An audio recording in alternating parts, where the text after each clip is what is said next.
Good morning दोस्तों। Opportunity coaching class में आपका स्वागत है। आज अपन राजस्थान का सामान्य परिचय, जिसमें स्थिति, विस्तार, आकार तथा सीमांकन के बारे में समझेंगे। आइए सबसे पहले अगर अपन देखें, स्थिति के आधार पर राज्य को दो भागों में विभाजित किया गया है, अक्षांशीय स्थिति तथा देशांतरीय स्थिति। अक्षांशीय स्थिति को समझे, संपूर्ण पृथ्वी में भूमध्य रेखा दो भागों में विभाजित करती है। राजस्थान इस भूमध्य रेखा के या 0 डिग्री अक्षांश रेखा अपन कह सकते हैं, इस 0 डिग्री अक्षांश रेखा के ऊपर है, जिसे उत्तरी गोलार्ध कहा जाता है।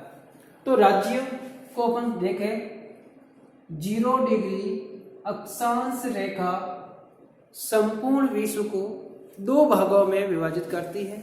0 डिग्री के ऊपर वाला भाग उत्तरी गोलार्ध, 0 डिग्री के दक्षिण वाला भाग दक्षिणी गोलार्ध। राज्य की जो स्थिति पड़ती है वो आती है आपके उत्तरी गोलार्ध के अंदर। तो अक्षांश के आधार पर अगर अपन बात करेंगे, राज्य उत्तरी गोलार्ध में। इसी तरह देशांतर की बात करें, देशांतर रेखा यानी 0 डिग्री देशांतर रेखा संपूर्ण पृथ्वी को दो भागों में विभाजित करती है। ये 0 डिग्री देशांतर रेखा संपूर्ण पृथ्वी को दो भागों में विभाजित करती है। इस 0 डिग्री देशांतर रेखा के पूरब की तरफ राज्य स्थित, इसीलिए इस पूर्वी भाग को पूर्वी गोलार्ध, इस पश्चिमी भाग को पश्चिमी गोलार्ध। तो जो राज्य आया हुआ है पृथ्वी के पूर्वी गोलार्ध में है, इसीलिए प्रत्येक देशांतर रेखा के पीछे अपन पूर्वी गोलार्ध लिखा जाएगा। इस प्रकार अक्षांशीय और देशांतरीय स्थिति की बात हुई, उत्तरी गोलार्ध और पूर्वी गोलार्ध। दोनों डायग्राम को अगर अपन एक ही साथ बनाए और इसमें समझे तो ये हुआ उत्तर, दक्षिण, पूरब, पश्चिम। तो इसमें राज्य उत्तरी और पूर्वी गोलार्ध में स्थित है। तो अब अपन उत्तरी पूर्वी गोलार्ध में स्थित है। सबसे पहले अब राज्य की बात करते हैं। तो राज्य का जो दक्षिणी भाग है, राज्य का जो दक्षिणी भाग है, जहां पर बांसवाड़ा जिला, जहां से अक्षांश के आधार पर राज्य की शुरुआत होती है, जो 23 डिग्री 03 मिनट उत्तरी अक्षांश से शुरुआत होती है। यहां से अपन जैसे जैसे उत्तर की तरफ बढ़ते जाएंगे, वैसे वैसे इन अक्षांश रेखाओं की जो लंबाई में वृद्धि होती जाती, जैसे 23, 25, 27। इसी तरह राज्य का जो सबसे उत्तरी भाग है वो है 30 डिग्री 12 मिनट, जहां पर राज्य का जो जिला है वो जिला है गंगानगर। बांसवाड़ा से गंगानगर जिले के मध्य की जो दूरी है, उस दूरी को लंबाई, और ये लंबाई मिलती है 826 किलोमीटर। अभी तक जो बात हुई, उत्तर में 23 डिग्री 03 मिनट उत्तरी अक्षांश जो दक्षिण में है। तो राज्य के दक्षिण में कौन सा जिला है? तो अपनी कह सकते हैं कि राज्य के दक्षिण में बांसवाड़ा जिला।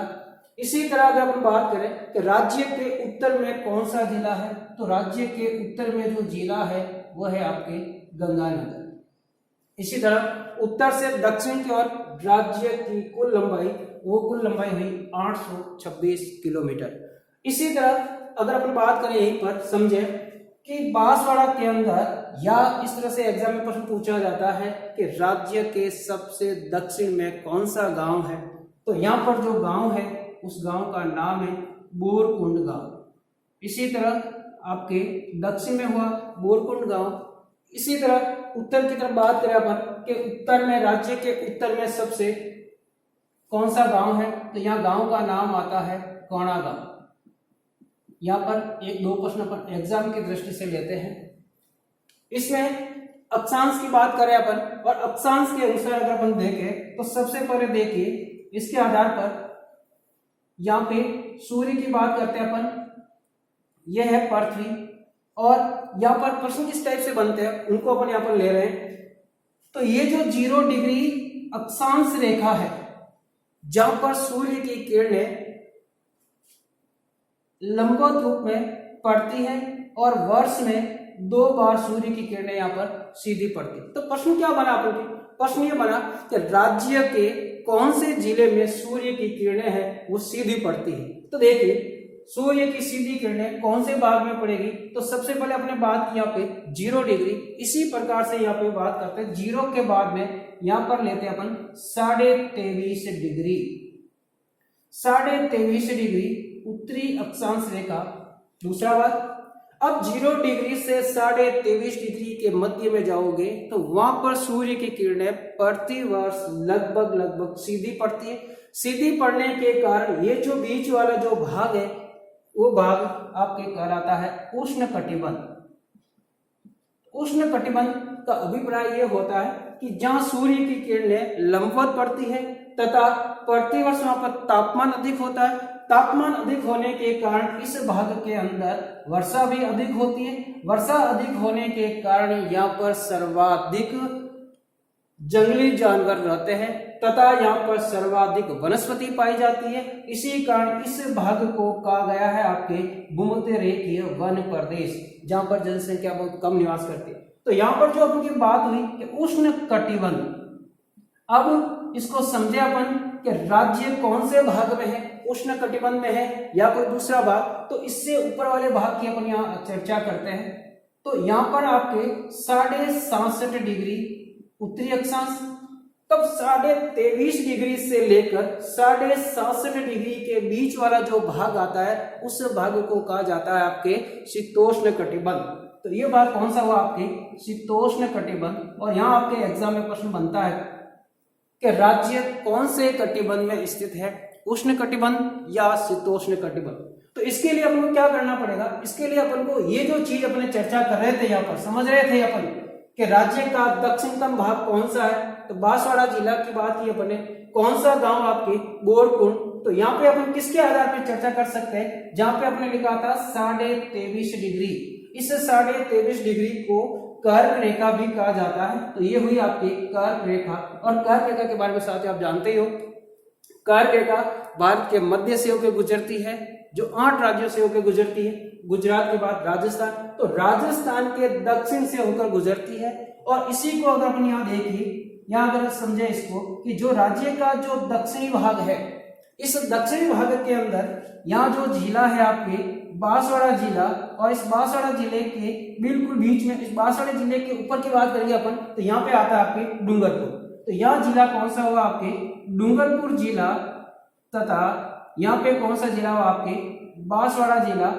और बांसवाड़ा जिले की बात करें यहाँ, ये जो डूंगरपुर जिला और बांसवाड़ा जिले दोनों जिलों की सीमा से स्पर्श होते हुए यहाँ से निकलती है ये, और बांसवाड़ा के देखिए बांसवाड़ा जिले के मध्य से होकर गुजरती है। और यहाँ पे प्रश्न क्या बनता है, इस कर्क रेखा के दक्षिण में कौन सी तहसील पड़ती है। तो यहाँ पे तहसील पड़ती है आपकी कुशलगढ़ तहसील।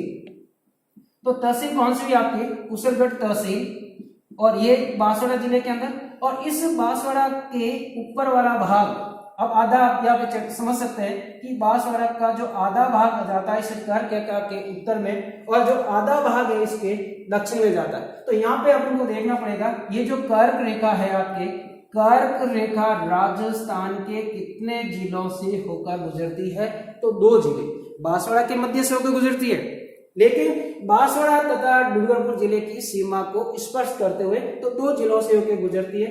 अब जो अपन इस डायग्राम के द्वारा समझ रहे थे कि राजस्थान कौन से कटिबंध में है, अब देखिए कौन सा कटिबंध हुआ। तो राज्य का एकमात्र जिला बांसवाड़ा, और वो बांसवाड़ा जिला का जो दक्षिण भाग है वो पड़ता है आपके कौन से कटिबंध में। तो यहाँ देखिए आप, ये जो भाग इस कर्क रेखा वाला, और ये है आपके कौन सा कटिबंध, उष्ण कटिबंध। और इसके बाद शेष सभी जिले बांसवाड़ा के अलावा, बांसवाड़ा भी शामिल होगा इसमें, लेकिन बांसवाड़ा का क्या करेगा, उष्ण कटिबंध और शीतोष्ण कटिबंध दोनों में सम्मिलित होता है। इसी कारण कि राज्य के ऐसे कितने जिले हैं जो इस कर्क रेखा के उत्तर में स्थित है, तो अपन को क्या करना पड़ेगा, यहाँ पर 33 जिले। राज्य के ऐसे कितने जिले यहाँ पर जो इस कर्क रेखा के दक्षिण में है, तो एक जिला जिसमें अपन बात करेंगे बांसवाड़ा।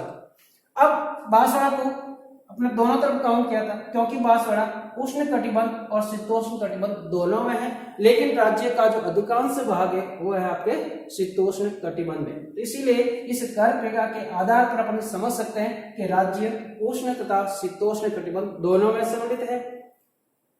तो ये जो बात की थी अपने स्थिति के आधार पर, और स्थिति में अपने सबसे पहले पॉइंट कौन सा लिया था, वो हुई आपके अक्षांश के आधार पर। तो अक्षांश के आधार पर स्थिति की बात हुई जिसमें दो कटिबंधों की बात हुई। अब एग्जाम में यहाँ पे क्या होता है, कई बार आपको प्रश्न दिया रहता है कि राज्य का अधिकांश भाग कौन से कटिबंध में है, जिसमें आपसे ये शीतोष्ण कटिबंध दिया हुआ नहीं रहता। ऑप्शन में शीतोष्ण कटिबंध नहीं हो तब अपन क्या करेंगे, उस समय क्या होगा, शीतोष्ण कटिबंध के स्थान पर आपको उपोष्ण कटिबंध या समशीतोष्ण कटिबंध भी मिलेगा।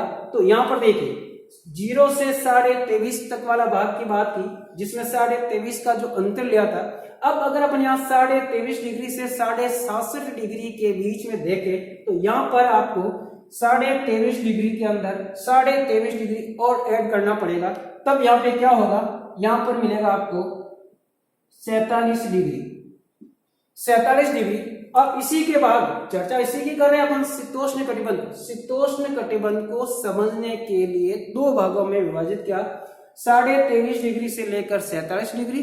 जो 23.5 डिग्री से 47 डिग्री के बीच वाला जो भाग है, इस भाग को समशीतोष्ण या उपोष्ण कटिबंध कहा जाता है, और 47 डिग्री से लेकर 67.5 डिग्री के बीच वाला जो भाग है, उस भाग को शीतोष्ण कटिबंध कहा जाता है। तो एग्जाम की दृष्टि से अपने जो चर्चा की थी यहाँ पर कि एग्जाम में किस टाइप का प्रश्न आ सकता है, तो वो बात की थी अपने कि मान लीजिए शीतोष्ण कटिबंध न हो, समशीतोष्ण या उपोष्ण कटिबंध हो, तब अपन उसको सही करेंगे। अब आगे समझिए, ये तो बात हुई अपन की अक्षांश के आधार पर। इसी तरह अपन बात करें देशांतर के आधार पर। तो देशांतर के आधार पर अपन समझे इसको, तो देशांतर के आधार पर देखिए, तो जिस तरह अक्षांश रेखा संपूर्ण पृथ्वी को दो भागों में विभाजित करती है, उसी तरह से 0 डिग्री देशांतर रेखा, या अपन इसको कह सकते हैं ग्रीनविच रेखा, या इसको अपन कह सकते हैं प्रधान मध्यांतर रेखा, ये भी संपूर्ण पृथ्वी को क्या करती है, दो भागों में विभाजित करती है। अब इस 0 डिग्री दो भागों में जो विभाजित करती है, अब इसके पूर्व की तरफ वाला जो भाग होगा, ये भाग होगा आपके पूर्वी गोलार्ध, और इसके इस 0 डिग्री के पश्चिम वाला जो भाग, तो अपन जो बात कर रहे थे कि 0 डिग्री देशांतर रेखा के पूर्वी वाला भाग पूर्वी गोलार्ध, इस 0 डिग्री के पश्चिम वाला भाग पश्चिमी गोलार्ध। इसी तरह 0 डिग्री देशांतर रेखा संपूर्ण पृथ्वी को दो भागों में विभाजित करती है, पूर्वी गोलार्ध और पश्चिमी गोलार्ध। तो राजस्थान पूर्वी गोलार्ध में स्थित है। इसी कारण प्रत्येक देशांतर रेखा के पीछे अपन ईस्ट लिखेंगे। इसका मतलब ये हुआ कि राजस्थान उत्तरी और पूर्वी गोलार्ध में है। तो समझे, यहाँ पर राज्य का जो पश्चिमी भाग है, भाग पश्चिमी होगा, लेकिन यहाँ पर पश्चिमी भाग तो होगा, साथ में क्या करना पड़ेगा आपको, ये चीज समझनी पड़ेगी यहाँ पर कि ये भाग आपके पश्चिम हुआ, जिला हुआ आपके यहाँ पर जैसलमेर, और गांव हुआ आपके कटरा गांव। अब देशांतर की बात कर रहे हैं, इसलिए देशांतर कितना हुआ, तो देशांतर यहाँ पर हुआ 69 डिग्री 30 मिनट। अब यहाँ पर अपन क्या लिखेंगे, यहाँ पर लिखेंगे अपन ईस्ट। ईस्ट क्यों लिखा, अभी अपने चर्चा की थी, यहाँ पर ईस्ट हमने इसलिए लिखा क्योंकि जो राजस्थान की जो स्थिति है वो है आई हुई आपके इस भाग के अंदर, इसीलिए यहाँ पर अपने ईस्ट लिखा। इसी तरह जैसलमेर से अपन जाएंगे पश्चिम से, अपन जैसे जैसे आगे बढ़ेंगे पूरब की तरफ जाएंगे अपन, तो देखिए यहाँ पर वही बात जो अक्षांश की अपने की थी, 69 डिग्री 30 मिनट से 70, 75, 80 इसी से आगे बढ़ता जाएगा। तो यहाँ पर अपन जाएंगे, तो यहाँ पर सबसे पूर्व में जा रहे हैं, जहां पर आपको 78 डिग्री 17 मिनट वहीं पर अपन लिखेंगे पूर्वी देशांतर, जिला धौलपुर, गांव सिलोन। जिस तरह राज्य का अक्षांशीय विस्तार दक्षिण से उत्तर की तरफ जाने पर बढ़ता है, वैसे भी देशांतरीय विस्तार पश्चिम से पूरब की तरफ जाने पर बढ़ता है। अब जैसलमेर धौलपुर चौड़ाई की बात करते हैं, तो जो जैसलमेर से धौलपुर की तरफ जाने पर इसकी जो चौड़ाई हुई वो चौड़ाई हुई 869 किलोमीटर। अब देखिए राज्य की लंबाई की अपेक्षा चौड़ाई अधिक है। अभी तक जो हमने चर्चा की थी वो की थी स्थिति के आधार पर। यहां से आपके एग्जाम में प्रश्न आता है और एग्जाम के अंदर हो सकता है आपके वो बिल्कुल माइनरी मिस्टेक करता है, आपसे हो सकता है कोई डिग्री या कोई मिनट इधर उधर कर दे और आपको एग्जाम में प्रश्न दे दे। इसलिए यहाँ पर अपन को क्या करना पड़ेगा, सावधानी से इस सारी चीजों को अपन को याद करना पड़ेगा। यहीं पर एक दो प्रश्न और लेते हैं अपन। तो देखिए अगर अपन इस समझे कि सूर्य के आधार पर, सूर्य और राजस्थान से संबंधित प्रश्नों की चर्चा करते हैं अपन कि सूर्य की सीधी किरणें राज्य के कौन से जिले में पड़ती है, तो वही बात होगी। हमने शुरुआत क्या की थी, यहाँ पर चर्चा हुई थी हमारी कि राज्य के दक्षिण में कितने डिग्री, 23 डिग्री 03 मिनट जो उत्तर में आया है, यहाँ से शुरुआत होती है, उत्तरी गोलार्ध से यहाँ से शुरुआत होती है, उत्तरी अक्षांश रेखा जैसे जैसे जाएगी तो सूर्य की सीधी किरणें राज्य के कौन से जिले में पड़ती है। तब हम बात क्या करेंगे यहाँ पर कि सूर्य की जो सीधी किरणें पड़ती है तो दक्षिण में कौन सा जिला हुआ, दक्षिण में जिला हुआ आपके बांसवाड़ा। इसी तरह के राज्य के बांसवाड़ा जिले के अंदर जो सूर्य की किरणें पड़ेगी वो सीधी किरणें पड़ेगी। अब दूसरा प्रश्न ले कि सूर्य की जो तिरछी किरणें पड़ती है वो कौन से जिले में पड़ेगी, तो अपन यहाँ समझेंगे कि राज्य के उत्तर में कौन सा जिला आता है। तो उत्तर में देखिए यहाँ पे बात हुई कि उत्तर में सबसे उत्तर में है आपके गंगानगर जिला, इसलिए उत्तर में उत्तर की तरफ बढ़ेंगे तो यहाँ गंगानगर जिला है। गंगानगर जिले के बाद आगे की ओर बढ़ेंगे जहां पर सूर्य की किरणें पड़ेगी तिरछी। तो अभी तक हमने दो प्रश्नों की बात हुई, राज्य के कौन से जिले में सूर्य की किरणें सीधी पड़ती है बांसवाड़ा, राज्य के कौन से जिले में सूर्य की किरणें तिरछी पड़ती है तो गंगानगर। इसी तरह दो प्रश्न और लेते हैं अपन कि सूर्य की किरणें सबसे पहले कौन से जिले में प्रवेश करती है। अब देखिए कि सूर्य की किरणें सबसे पहले कौन से जिले में प्रवेश करती है, तो यहाँ क्या करना, पूरब की तरफ धौलपुर, सूर्य की जो सबसे पहले किरणें प्रवेश करती है वो करती है आपके धौलपुर जिले के अंदर, सूर्य सबसे पहले प्रवेश करता है। इसी तरह सूर्य की किरणें सबसे अंत में कौन से जिले में प्रवेश करेगी, तो वो मिलेगा आपको। तो इसके लिए अपन को पश्चिम में जाना पड़ेगा जहां पर सूर्य की जो किरणें हैं वो हुई आपके जैसलमेर। जैसलमेर के अंदर सूर्य की किरणें सबसे अंत में प्रवेश करती है। इसी तरह जो यहाँ चर्चा हुई हमारी वो इस स्थिति को लेकर हुई तथा इससे जो महत्वपूर्ण प्रश्न थे वो हमने यहाँ पर समझे। आगे विस्तार को एक छोटे से डायग्राम के द्वारा अगर अपन देखें यहाँ पर, तो विस्तार को देखिए, एक सीधी सी बात, उत्तर से दक्षिण की तरफ, पश्चिम से पूरब की तरफ। अब ये जो 826 किलोमीटर, ये जो हुई 869 किलोमीटर, ये लंबाई हो गई और ये चौड़ाई हो गई। तो लंबाई और चौड़ाई। अब इसी तरह यहां पर अगर अपन इसको समझे, उत्तर से पश्चिम, पश्चिम से दक्षिण, दक्षिण से पूरब और पूरब से अगर अपन उत्तर की तरफ बढ़ेंगे तो इसमें क्या हुआ, चारों को मिलाने पर एक आकार की बात है और राज्य का आकार विषम कोणीय चतुर्भुज के समान है। स्थिति, विस्तार और आकार। इसी तरह अगर यहाँ पर अपन एक क्षेत्रफल की बात कर लेते हैं कि राज्य का कुल क्षेत्रफल कितना है, तो 3,42,239 वर्ग किलोमीटर राज्य का जो कुल क्षेत्रफल है। इसी के साथ बात करें आगे सीमांकन की। सीमांकन के लिए हमें समझना पड़ेगा, सीमांकन में क्या करना पड़ेगा कि सीमाओं का निर्धारण किस प्रकार से किया गया है और जो सीमाएं होती है वो कितने प्रकार की होती है।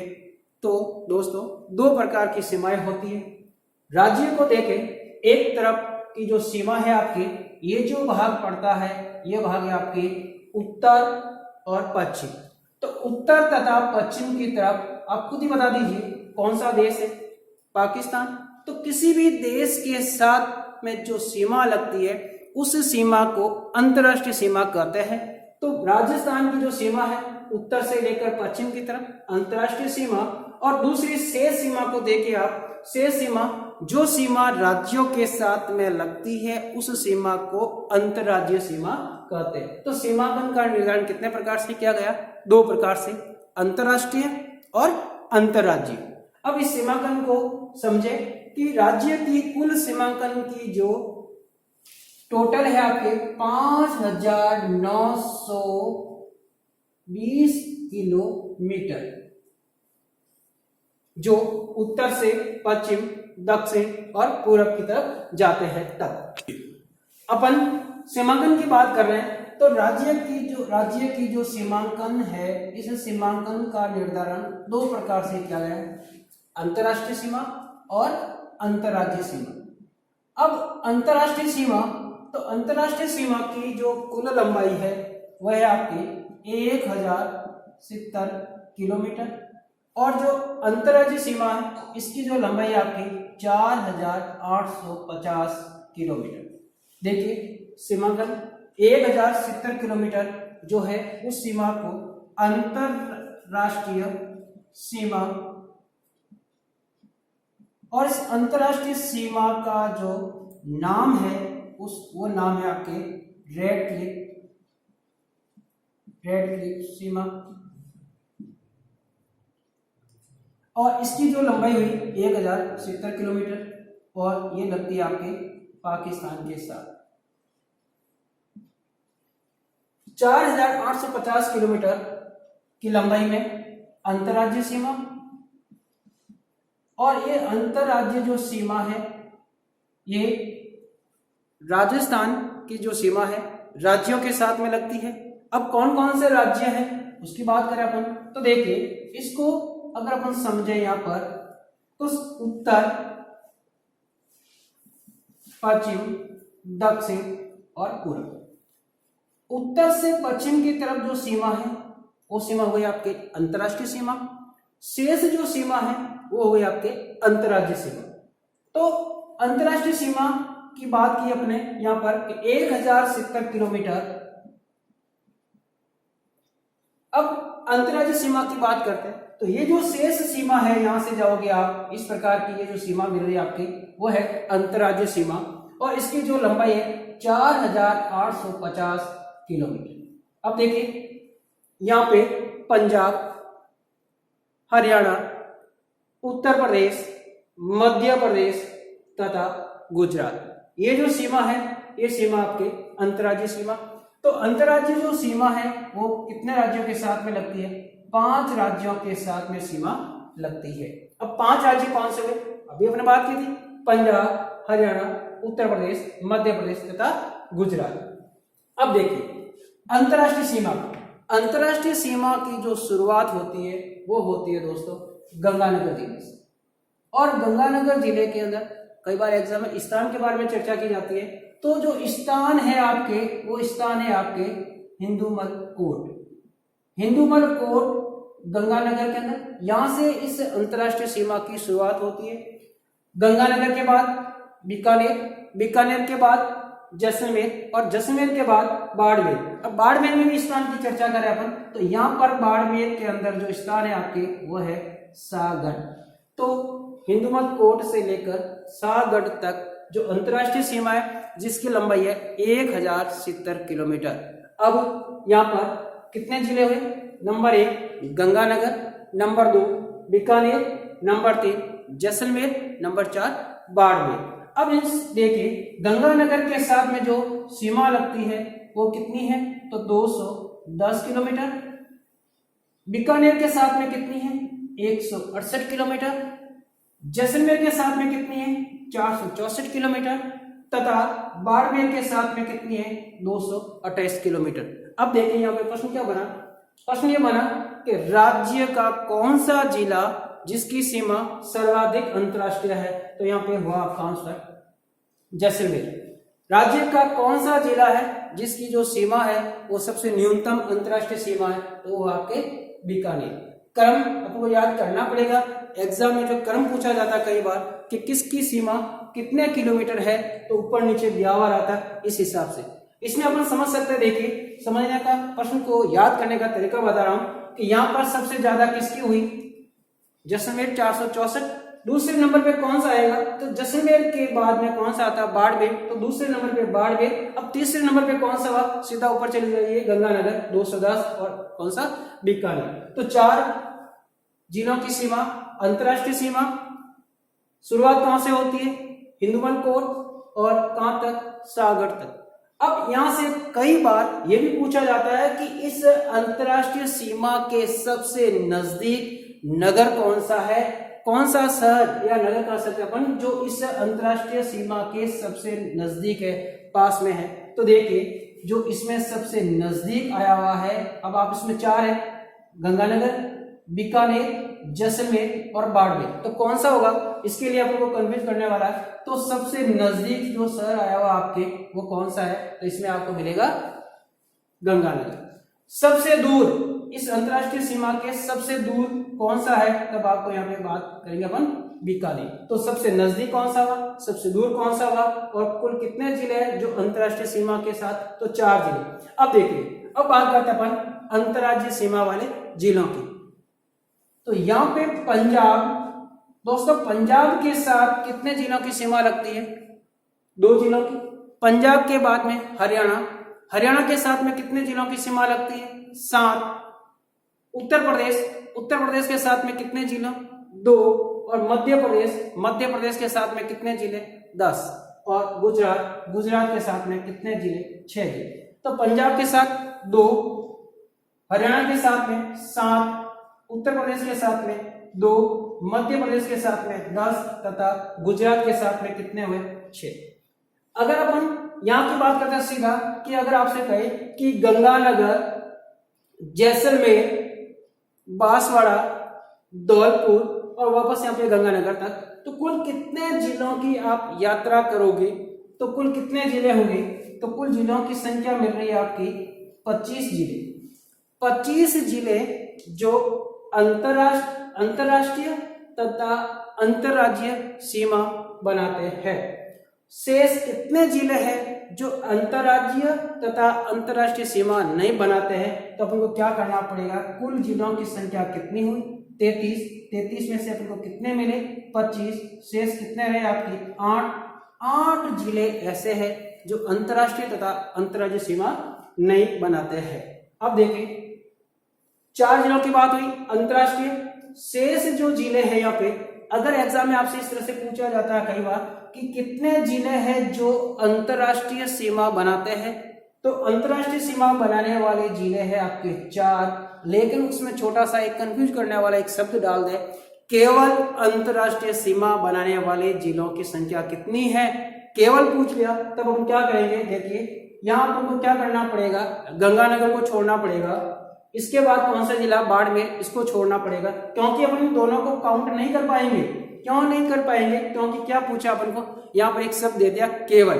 केवल में क्या आएगा, इन दोनों बीच वाले जिले जैसलमेर और बीकानेर। तो केवल अंतरराष्ट्रीय सीमा बनाने वाले जिलों की संख्या कितनी हुई, 2।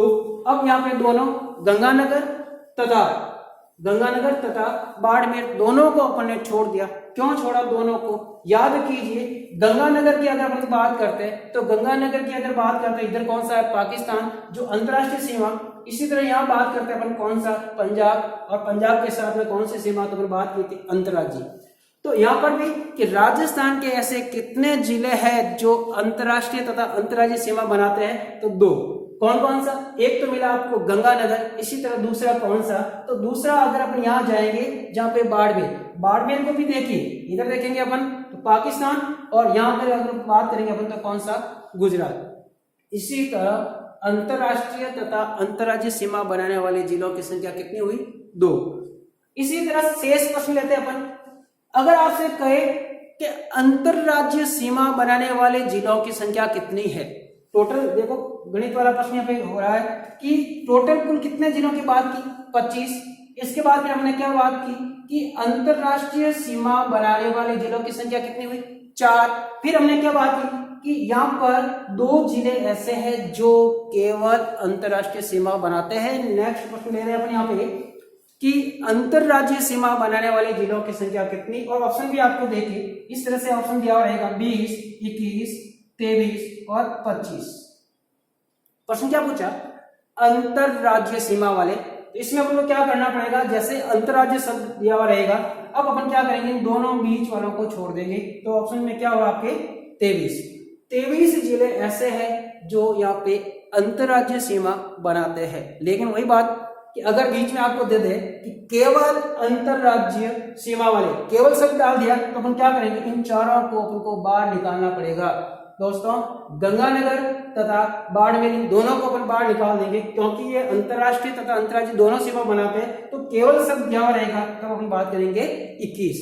तो कुल मिलाकर जो अपन बात कर रहे थे यहाँ पर सीमांकन के बारे में बात की, अंतरराष्ट्रीय, अंतरराज्यीय, अंतरराष्ट्रीय के साथ में 4 जिले और अंतरराज्यीय के साथ में अगर अपन जिलों की बात करें तो अभी अपने चर्चा की 1-1 जिले को अपन बात की। इसी तरह से अगर अपन नेक्स्ट आगे देखें अपन, क्या पंजाब के साथ, हरियाणा के साथ, उत्तर प्रदेश के साथ, मध्य प्रदेश के साथ, गुजरात के साथ तथा पाकिस्तान के साथ कौन से, तो इसको अपन को क्या करना पड़ेगा, इसको अपन उत्तर से लेकर पश्चिम, दक्षिण, पूरब और पूरब से उत्तर की तरफ 1-1 जिले को अपन को क्रम से लिखना पड़ेगा और देखना पड़ेगा, क्योंकि जब तक अपन इस जिलों के बारे में क्रम से याद नहीं करेंगे, क्रम से नहीं समझेंगे, तब तक अपन को समझ में नहीं आएगा। इसीलिए अपन क्या करते हैं, अब सबसे पहले एक बार जिलों के बारे में नजर डालते हैं। तो अपन जो जिलों की बात करेंगे, ये जिले अपन को क्रम से याद रखने पड़ेंगे, और क्रम से याद करने के लिए अपन को क्या करना पड़ेगा, तो सबसे पहले इन जिलों को क्रम से उत्तर से पश्चिम, पश्चिम से दक्षिण, दक्षिण से पूरब, पूरब से उत्तर की तरफ कई बार पूछा जाता है एग्जाम में। इसलिए अपन इसके बारे में क्या करेंगे, डिटेल से जो अध्ययन करेंगे, क्योंकि जिलों को अपन को क्रमबद्ध रूप से याद करना पड़ेगा, समझना पड़ेगा। तो इसके बारे में अपन नेक्स्ट क्लास में अध्ययन करेंगे। धन्यवाद।